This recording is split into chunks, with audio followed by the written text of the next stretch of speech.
ప్రభు అయిన యేసుక్రీస్తు నామంలో మీ అందరికి వందనములు. హల్లెలూయా.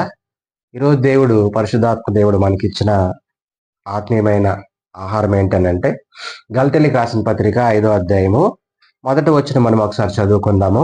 గలతీయులకు రాసిన పత్రిక పేజీ నెంబర్ 171, 171, కొత్త నిబంధన. ఈ స్వతంత్రము అనుగ్రహించి క్రీస్తు మనల్ని స్వతంత్రులుగా చేసి ఉన్నాడు. కాబట్టి మీరు స్థిరముగా నిలిచి మరలా దాస్యమను కాడి కిందకి చిక్కుకొనకుడి. హల్లెలూయా. ఇక్కడ మనం జ్ఞాపకం చేసుకుంటే, ఈ స్వతంత్రం అనుగ్రహించి క్రీస్తు మనలను స్వతంత్రులుగా చేసి ఉన్నాడు. ఈరోజు మనం జ్ఞాపకం చేసుకుంటే, ఈ స్వతంత్రము మనకి ఎలాగొచ్చింది? ఈ స్వతంత్రము దేవుడు తన కుమారుని లోకానికి పంపించడం ద్వారా నీ కొరకు నా కొరకు ఆయన విడవకూడని భాగ్యమును విడిచి ఈ భూమిపైకి వచ్చి అనేక శ్రమలు అనుభవించి మన కొరకు ఆయన సిలువలో మరణించి తిరిగి లేస్తే గాని మనకి ఏం రాలేదు, ఈ స్వతంత్రం రాలేదు.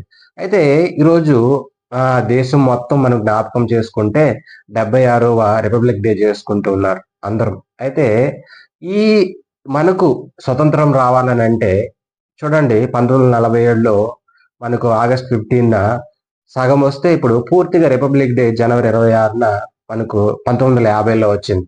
అంటే మనం జ్ఞాపకం చేసుకోవాల్సింది ఏంటంటే, ఈ స్వతంత్రము దేశమునకు అంటే 200 సంవత్సరాలు బ్రిటిష్ వారు పాలనలో ఉన్నప్పుడు అనేక మంది ప్రాణాలు త్యాగం చేసి, అనేక పోరాటాలు చేసి, అనేక మంది ఎంతో మంది దీని కొరకు ప్రయాసపడడం వల్ల మన దేశముకు బానిసత్వం నుంచి విడిపించడం అనేది జరిగింది. అనేక మహామహనీయులు ఇందులో పోరాటం చేసి అనేక మంది ప్రాణాలు పోవడం వల్ల ఈ రోజు అయితే ఇది భౌతిక సంబంధమైనది. మన దేశమును మనము ఇతర దేశాల నుంచి కాపాడుకోవటం మన హక్కు ఉంది. అయితే ఇక్కడ మనం జ్ఞాపకం చేసుకుంటే, ఇక్కడ ఈ స్వతంత్రం అనుగ్రహించి క్రీస్తు మనలను స్వతంత్రులుగా చేసి ఉన్నాడు అని అంటూ ఉన్నాడు. ఏ స్వతంత్రం మనకు అనుగ్రహించాడు? ఏ స్వతంత్రం మనకి ఇచ్చి ఉన్నాడు అని అంటే, ఈరోజు ఆయన మాటలు మనం వినడం, ఆ సత్యం మనం తెలుసుకోవడమే ఈరోజు యేసుక్రీస్తు నామములో మనం బాప్తిసం పొందడము ఈరోజు మనం పొంది ఉన్నాం కాబట్టి, తెలుసుకొని ఉన్నాం, సత్యం తెలుసుకొని ఉన్నాం కాబట్టి ఈరోజు మన జీవితాల్లోకి ఏమొచ్చిందనంటే స్వతంత్రం అనేది వచ్చింది. హల్లెలూయా. ఈరోజు మనం జ్ఞాపకం చేసుకుంటే ఒకసారి మాట యోహాను సువార్త 8వ అధ్యాయము, యోహాను సువార్త 8వ అధ్యాయము 32, 36 వచనాలు ఒకసారి మనం చదువుకుందాం.